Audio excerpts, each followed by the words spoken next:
This is Cerebral Cinema. Movies of the mind. The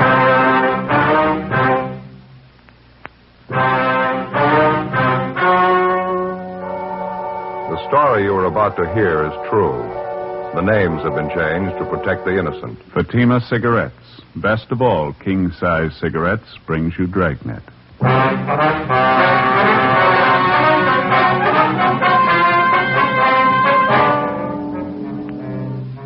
You're a detective sergeant. You're assigned to burglary detail. One of your informants contacts you by telephone. He says he wants to see you immediately. He claims knowledge of more than 24 burglaries committed in your city. He offers the information despite threats against his own life. Your job, investigate. The latest Fatima sales report shows thousands and thousands of king-size cigarette smokers are switching to Fatima. For the month of October, coast-to-coast actual figures show Fatima sales are up 110%, or more than double. Fatima, best of all king-size cigarettes.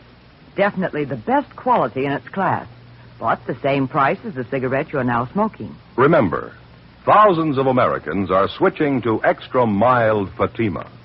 Next time, insist on the best. King-size Fatima in the distinctive golden yellow package.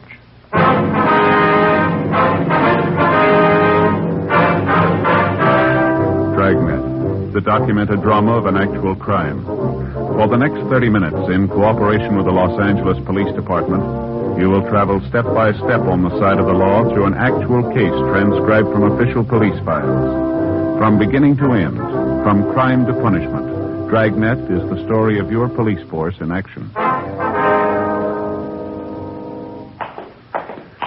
It was Monday, April 16th. It was foggy in Los Angeles. We were working the day watch out of burglary detail. My partner's Ben Romero. The boss is Captain Wisdom. My name's Friday. We were on the way out from the office, and it was 1:38 p.m. when we got to the corner of North Main and Sotelo Street.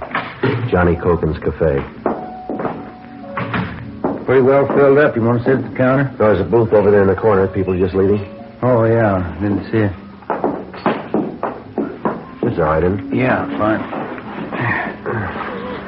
Oh, it smells good. I wonder what the special is today. Oh, it's up there on the blackboard. Oh, yeah. Enchilada with cheese, coleslaw, salad.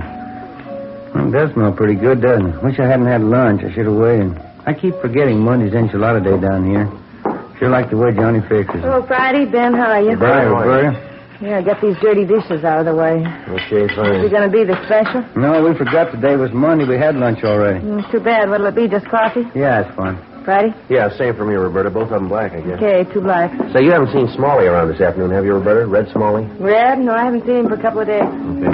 Thought he said to meet him here at 1:30. Well, he'll be along. He's never been on time as long as I've known him. Yeah, I wonder what's eating him. He sounded a little excited on the phone. Did he give you any idea what it was all about? No, just said it was important. Had to see it. Hey, I was just thinking maybe I could handle one of those enchiladas after all. Yeah, there's Red. All right. fellas. Hope I ain't late. All right. Been a long time, Yeah, huh? sit down, Red. Good to see you. Yeah, thanks. What's new with you, anyway? Oh, not too much. How's it with you? Here you are. 2 coffees black. How are you, Em? Hungry. What about a hamburger steak, huh? Some coffee, too. Hamburger, steak, and coffee, right? You're looking pretty fair shape, Red. You working steady now? Well, you know how it goes. On again, off again. Put in a full month playing bar boy at Ziggy's joint place down in South Main, you know. Mm-hmm. What happened there? Business fell off, and Ziggy said he had to let me go. Been kind of thin ever since. I'm hustling programs out of the racetrack right now. It's not too bad. Can't afford to bet, but I get to see the races free. You can't have everything, I guess.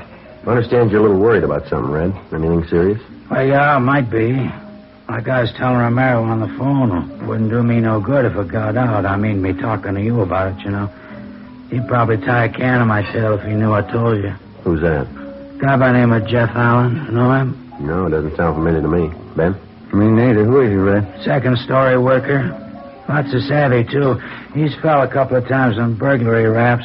Knows his business, so got a lot of moxie. How long has he been in town, you know? Well, about 6 months, I think. Come from the east. Finished a stretch back in Michigan. He's a real pro. Uh-huh. What's he doing out here, Red? Well, matter of fact, that's what I want to talk to you about. Figured maybe you ought to know. Yeah? He's doing real good, the way I get it. I heard him and a couple other guys talking about it one night down at Ziggy's. They were having a couple of beers. Guess they didn't think I could hear him. What'd they have to say? This guy, Allen, was running off about how good he was doing, how many places he knocked over in the last couple of months, how much stuff he took. And what's he look like, Red? Oh, pretty average. About my height. Dark hair, little scar right here in his chin. Mm-hmm. About 160, 70 maybe, 36 years old. Usually wears leather jacket and a black one. All right, Red, here you go. Burger, steak, coffee. Yeah, fine. Sure got a good appetite these days. Working out in the air, you know, it does you good. Yeah. Yeah. I'll show you one pass around all the pictures, Sergeant. Oh, yeah. Here you go. Good. These burglary jobs Alan's supposed to be pulling, Red. Where's he working them? Do you know that? Well, no, I guess I don't. It's all over town, I suppose. Sure good hamburger. When you overheard him talking to his friends, did he mention any jobs in particular that he pulled? No, but he's working hard. I know that for a fact. He pulls a new one every week or so, the way I get it. And what about his M.O., Red? Regular second-story routine. He uses a Jimmy or a small pinch bar. Usually goes through a window. Does he work alone? Uh-huh, strictly. Say his French bread's nice and fresh. Yeah. Where's Alan staying in town? Do you know, Red? No, I don't. I know where you can find him, though. The 1322 Club out on North Pass. He hangs out there quite a bit, almost every night. I think the guy who owns the joint's a friend of his. Jeff Allen. Is that supposed to be his right name, Red? As far as I know, uh-huh. I only met him a couple of times. He hung around Ziggy's place when he first come to town. Of course, I didn't know what he was up to then. Do you know him well enough to talk to him? Well, just about, yeah. I'm not buddies with him or anything. That's why I don't want to get out, you know. If he gets the word I'm on your team, I'm a dead duck. I don't think he'd waste a minute killing me. You don't have to worry, Red. We'll keep it quiet. Well, did you hear anything else? Or is that just about the size of him? No, that's just about it, fellas. I'll keep near the ground. If I get any more rumbles, I'll pass it on. Well, guess you know I really hate to talk about it. What's that, Red? Well, I mean how bad things have been running lately, you know, since I got laid off with Ziggy. Uh-huh. I hustle like mad with the programs down the track. Doesn't bring in a whole lot, though. And a lousy landlady had to raise my rent last week. Mm-hmm. Well, how much can you use, Red? Well, you know, as hard as anything at all, just a little loan, maybe something to help me hold home. Well, the only thing I have is a 20, Joe. You got any change? Thanks, Romero. 20 will be fine. That's plenty. I sure appreciate that. Oh, yeah. Well, real good hamburger steak Johnny puts up. I gotta get going, fellas. Gotta be down the track. All right, Red. Thanks a lot. If there's anything else, call us, huh? You got our number. Sure thing. I'll stay right on. Mm-hmm. You want me for anything, holler, huh? I'm still at the same place. Right. Thanks a lot, huh? I'll see you later. Yeah. Take it easy, Red. Yeah. Bye, Red. He's getting a little expensive, huh? He's probably been having a rough time, but he looked hungry to me. Sure did. Grabbed that $20 bill like his life depended on it. I went to buy some new wool socks for there. Well, I'll split it with you. Be worth more than $20 if the tip pays off. Well, don't get me wrong. I didn't mind giving him the $20. It was worth it, but look at this here. Oh, you have to check for the food, huh? Yeah, I think the least he could have done was pay for his own lunch.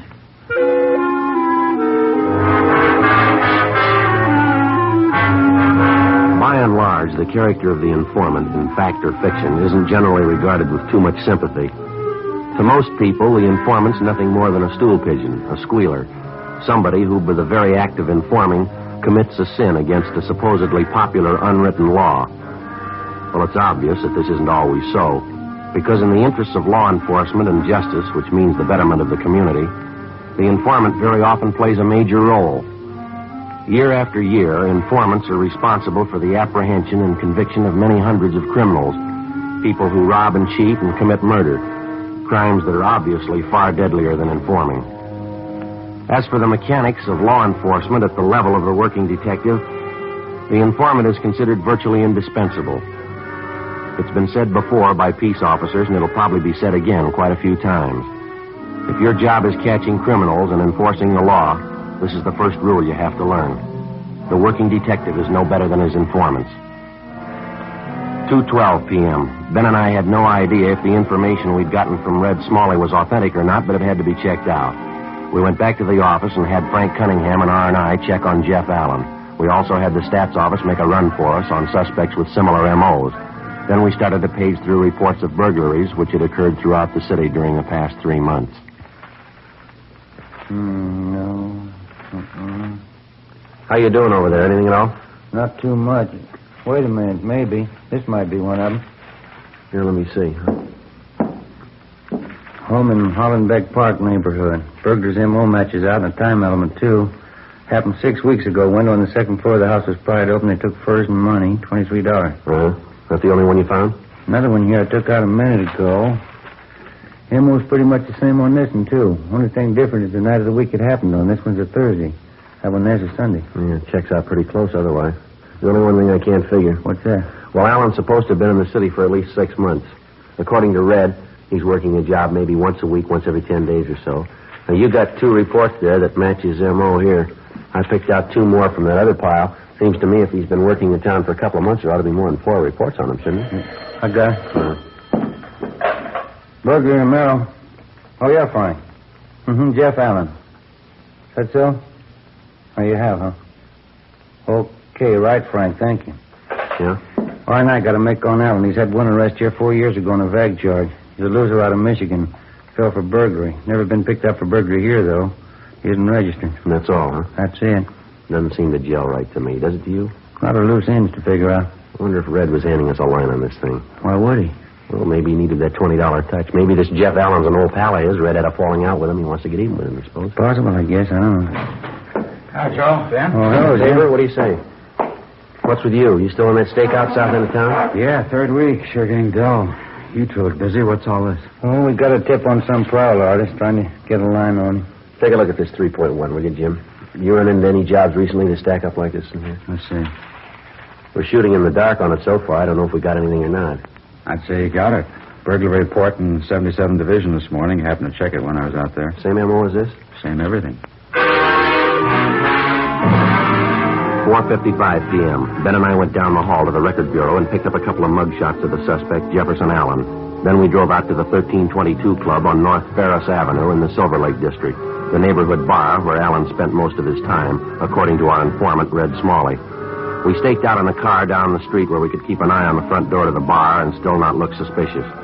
Between 5 and 7:30 p.m., we watched at least 24 customers entering or leaving the bar, but none of them came close to Allen's description. 8 p.m., nothing. By the time we were relieved on stakeout at 11 p.m., Allen still had failed to show. Late the following afternoon, we were back at the same spot, watching for a sign of the suspect. 6:48 p.m. How you fix for smokes? Oh, I think I got a couple left. Yeah, here you go. Oh, thanks. Los Angeles. I got a light here. Yeah. 11A, 6th Spring. 118, 6th Spring. Hey, have a look, Joe. Gray hat, dark suit. Just came out of the bar. Yeah, it's coming this way. Yeah, I'll buy it. That's him. Getting in that blue sedan. All right, don't press him. Let's give him a good lead. Right. He's getting in. Mm-hmm. What do you think, Joe? Let's wait a minute. Uh-huh. Yeah, okay, we're clear. All right. You got him spotted? Yeah, no trouble. That's a funny one, huh? Wonder why we didn't see him go in the bar. I don't know. Might be a delivery entrance in the back of the place we could have missed. Can you make out that license number? Can you pull out just a little? Yeah. That's good. Yeah, let's see. 7 Tom 7 972. I better check it. 80K to Control 1. 80K to Control 1.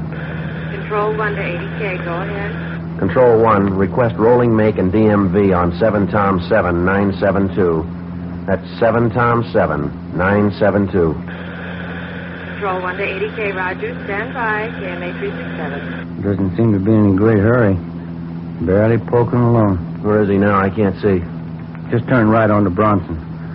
I want to give him plenty of lead. Uh-huh. Yeah. That's him up ahead there. He's picking up speed now. Don't lose him. All right. Control 1 to 80K. Control 1 to 80K. Come in, please. Here we go. 80K to Control 1. Go ahead. 7 Tom 7972. The car is registered to be Denver J. John Carpenter, 1322 North Ferris Avenue, Los Angeles. 80K to Control 1. Roger. KMA 367. Carpenter, same guy that owns the bar, isn't it? His Allen must know him pretty well. Well enough to use his car. Wonder what the pitch is there. You checked on Carpenter, didn't you? Yeah, clean bill of health, no record. Hey, up ahead there. Now he's slowing down. Yeah. Turning up on that driveway. Pull up under that tree there, huh? Right. That's fine. See him? Uh-huh. Getting out. Going into that bungalow over there. Letting himself in the front door. No sign of anybody else there, huh? No. House was dark when we drove up, wasn't it? He couldn't be living there alone. He might be. Doesn't make much sense to me. Why would a single guy get himself a house that big? Well, let's wait it out. Maybe he'll come up with the answer. 9:15 p.m. We continued our stakeout on the bungalow on South Bronson Avenue. A little more than an hour passed when we saw the lights go out in the house. The suspect, Jeff Allen, came out the front door, locked up, got in his car, and drove off. Ben and I followed him. He drove directly to the bar on North Ferris Avenue, the 1322 Club. He parked his car and went inside. Ben and I drove back to the cottage on South Bronson and let ourselves in through the back door. A preliminary check of the house failed to give us any real proof that Allen was the suspect we wanted. The only possible lead we came up with was an expensive hunting rifle, which we found stored away in one of the closets. We copied down the serial number on the gun, drove to a neighborhood cigar store, called the office, and asked him to check out the number for us. Yeah, all right, Murph. We'll wait for the call. Yeah, thanks. How'd you do? Going to check it through now, that caller. Good. I'm a little hungry, aren't you? Would you like candy bar? No, I'm getting a little tired of them. I wouldn't mind a square meal, though. My back's killing me. Never been so sore in my life. Why, what's the matter? Did you fall? No, nothing like that. It's my snoring again. You're snoring? What's that got to do with it? Almost broke my back. It was the wife's idea. She claims when I'm sleeping, I roll over on my back and snore. Says it keeps her awake all night. Well, there's not much you can do about it, is there? Yeah, the wife thought of something. Supposed to be an old home remedy. She sewed a couple of golf balls right into the back of my pajamas. You get the idea behind it? If you roll over on your back, the golf balls dig into you, and you have to roll over on your side again. Mm-hmm. Well, so what happened to you? Well, I'm a sound sleeper. Rolled over on my back and stayed there.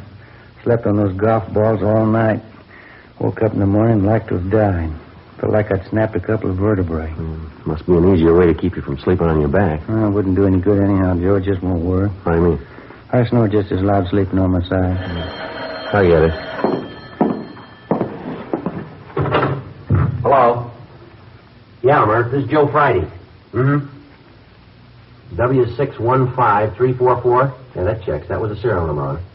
When was that? Uh-huh. Yeah. Yeah, okay, Murph. Thanks. Bye. I think maybe we got a break. Yeah? They got a make on the gun we found. Is it registered to Allen? No, it was taken in a burglary 2 months ago.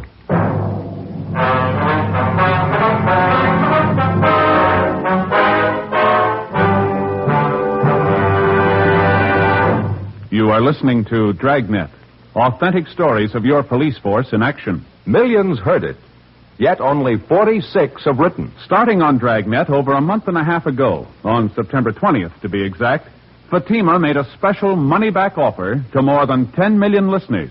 The results? Amazing. Millions heard it, yet only 46 have written. If you smoke king-size cigarettes, listen to Fatima's famous offer. Buy a pack of Fatimas. Enjoy their extra mildness and superbly blended tobaccos.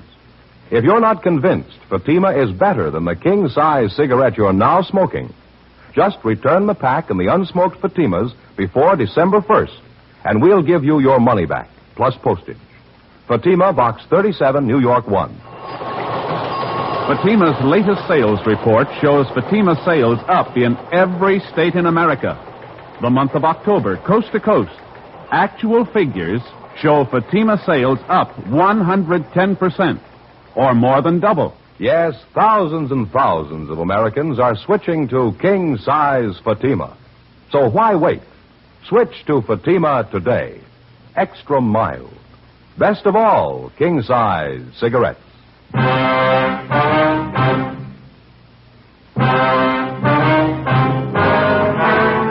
Tuesday night, April 17th, 10:38 p.m. We got additional information from the office on the hunting rifle that we'd found in the bungalow to which we'd trailed the suspect, Jefferson Allen, a few hours earlier. The gun was registered to a Mr. Robert LaSalle, 3008 Bush Street. The rifle, along with $300 in jewelry and $48 in cash, had been taken from LaSalle's home 2 months before during his family's absence. The burglar's method of operation matched Allen's alleged M.O. exactly. 10:45 p.m. After arranging for a stakeout to be placed on the bungalow on Bronson Avenue, Ben and I drove to the 1322 Club on North Ferris, where we located the suspect, Jeff Allen. Yes, sir, that's correct, Sergeant. I'm from back in Michigan originally. Been out here about 6 months now. Think I'm going to like it. Sure can't beat this weather, huh? You've been working here at the bar ever since you got in town, is that right? No, not quite. I've been here for about 4 months. It's kind of a handyman job. I help the bartender when I can, keep the storeroom in order, see everything shipshape, you know. Uh-huh. You ever been in Los Angeles before, Alan? Yeah, just once before, a couple of years ago. Wasn't so good then. Jobs were hard to get. I ran into a little bit of trouble. Finally went back east again. I see. What was this trouble you had? Well, as I say, jobs were pretty hard to come by then. I kept checking around, but I couldn't find anything. Wasn't so good. I finally got picked up on a bag charge. Mm-hmm. Spent a couple of weeks at the county. When I got out, I figured the best thing was to head back east again. A lot better this time, though. I'm doing okay. See, I couldn't get you anything, huh? No, thanks, just the same. There's something maybe you'd like to talk to me about? Anything I can help you with? It's a routine checkup we're on. Got a few more questions for you, if you don't mind. Sure. Let's take one of these booths back here, huh? Might as well be comfortable. Yeah, okay. Go ahead. You sure I couldn't get you anything? A bottle of beer, Coke, maybe? No, thanks. You have your family out here with you, Alan, your wife? No, I'm not married, Sergeant. I haven't taken the plunge yet. Figure there's plenty of time for that. Hard enough to keep myself going these days, let alone a family. Yeah, I know what you mean. You ever been arrested before, Alan? I mean, other than that bag charge you mentioned, you ever served any big time? Yeah, matter of fact, I have, back in Michigan. Pretty dumb trick. I got in trouble as a kid. Burglary. Served all my time, though. I don't owe 'em a day. I'm washed up with that stuff a long time ago. It just doesn't pay, that's all. Then that last time there was any trouble with that bag charge, is that it? Yes, sir, that's it. As I say, I'm all washed up with that stuff. It doesn't pay off at all. I got wise to that. Mm-hmm. Glad to hear it, Alan. You figure you're going to stay on here, then. Make this your permanent home. Yeah, I think I might. I sure like the weather. Job suits me, too. Boss even lets me use his car once in a while. Pretty nice, huh? Yeah, huh? Where are you living now? You got an apartment in the neighborhood here? Yeah, I got an apartment. Nice little place. Not exactly in a neighborhood, though. It's out in West Hollywood, right on a bus line. No trouble getting into work. Just a small apartment. Whereabouts in West Hollywood? You mind giving us the address? No, it's on Norwich Avenue. Why do you ask? It's part of this routine check we have to make. You mind very much if we drive out there with you, Alan, look the place over? No, I don't mind. I mean, if you figure I need checking out, I'd just as soon clear it up now. I got nothing to hide. You want me to get my coat? No, that's all right. Say, I should be back here in an hour or so. What do you think? I mean, it's just a routine check. It won't take long, will it? No, not too long. I suppose you can figure that better than we can. How do you mean? You said you had nothing to hide. 11:20 p.m. We drove the suspect, Jeff Allen, to his apartment on Norwich Avenue. It was more than 2.5 miles from the bungalow on South Bronson where we followed Allen earlier that night and where we located the stolen hunting rifle. While Ben and I made a thorough check of the apartment, Allen sat relaxed in an easy chair. Ben and I covered everything in the apartment, but there was no evidence of any loot taken in the burglaries. That's about it, Joe. Checked everything. Okay. That's about it, huh, Sergeant? You fellas want a beer before we go back to the club? Just one or two more questions, Alan, and I think we can wash this thing up. Sure, Sergeant. Do you rent some other place in town? Another house or an apartment, maybe? Another place? No, why would I do that? This is my apartment. This is where I live. Why do you ask that? About 6 o'clock tonight, you were seen going into a bungalow over on South Bronson, the same neighborhood as the club where you work. We got a pretty good idea that there's quite a bit of loot from burglaries stored in that house. I don't follow you, Sergeant. I don't know what you mean. I don't live on South Bronson. I live here. You ought to be able to tell that. You were seen going into the bungalow, Alan, about 5 minutes past 6 tonight. We found a stolen hunting rifle in the house. It was taken in a burglary. You think you want to tell us about it? No, I can't tell you anything about it. I don't have any bungalow on South Bronson. I'm not even sure I can tell you where the street is. Well, you better get your hat, mister. We'll show you. 11:48 p.m. We got in the car and started driving down Beverly Boulevard back toward the bungalow on South Bronson Avenue. When we got to the bungalow, the suspect still refused to admit that he had a key to the door or that he was in any way concerned with the place. We had him empty his pockets, and among his possessions we found a ring of keys. We tried them on the front door of the bungalow. The fourth one we tried opened it. We went inside. Allen still would admit nothing. Ben contacted the landlady next door, and she said she'd be right over. I continued questioning him while Ben checked through the house again. Hey, Joe. Ah. Joe, you want to come back here? I think we got something. Yeah, all right, Ben. You want to go ahead back there, Allen? Sure, okay.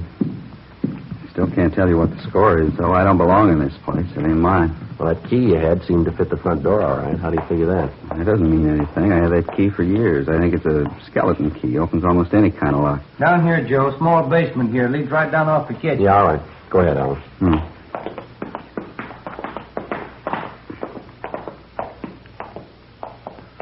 Have a look, Joe. Line of cupboards all the way around here.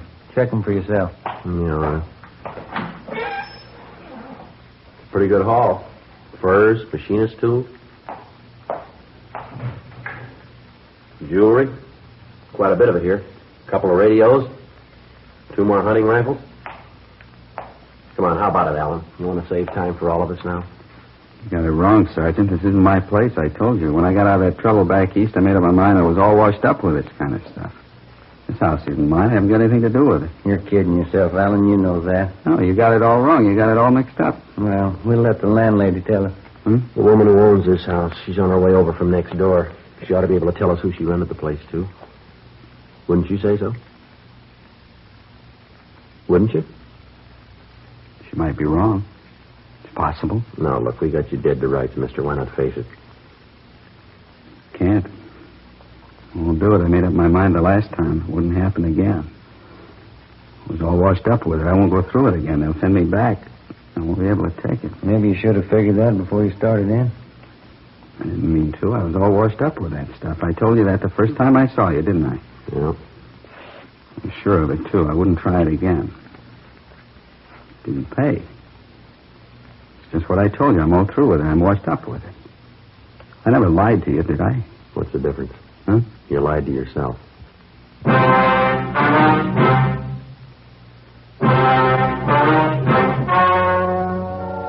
The story you have just heard was true. The names were changed to protect the innocent. On July 6th, trial was held in Superior Court, Department 86, City and County of Los Angeles, State of California. In a moment, the results of that trial. Now, here is our star, Jack Webb. Thank you.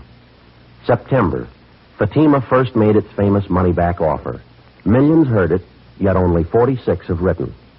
October. Actual figures reported Fatima's sales up 110% coast to coast, or more than double. November. Thousands more switching to Fatima. So why wait? Buy Fatima. Best of all, king-size cigarettes. And, Mr. Dealer, that's your cue for November. This month, with Thanksgiving and the holidays coming up, I know you'll want to get your full share of all the new Fatima business. Check your Fatima stock tomorrow.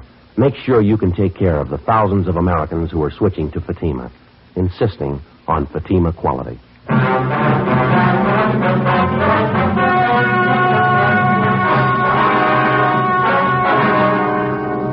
The apprehension of the suspect, Jefferson Harold Allen, resulted in clearing 22 cases of burglaries committed over the past 4 months. Allen was indicted on 22 counts of first-degree burglary and received sentence as prescribed by law. First-degree burglary is punishable by imprisonment in the state penitentiary for not less than 5 years. Ladies and gentlemen, only 2.6 patients out of every 100 reaching the most forward hospitals in Korea died later. The comparable figure in World War II was 4.5. According to official medical statements, the almost miraculous success in saving the lives of casualties is owing in part to the prompt use of blood plasma on the battlefield and whole blood in military hospitals. Whole blood reduces shock, a potential killer, and replaces blood lost through bleeding. In the treatment of many battle casualties, there's no substitute for blood. Every American who has given blood can and should feel he personally has contributed directly to the saving of the life of an American boy. This month, your country is short 300,000 pints of blood. Please give your blood and save a life.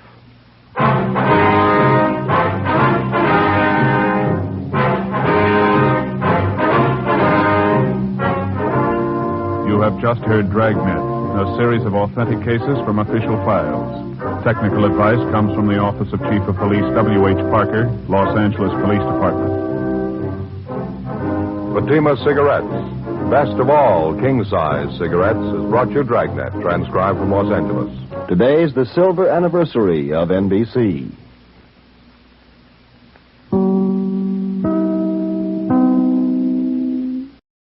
Cerebral Cinema hopes you have enjoyed this movie of the mind.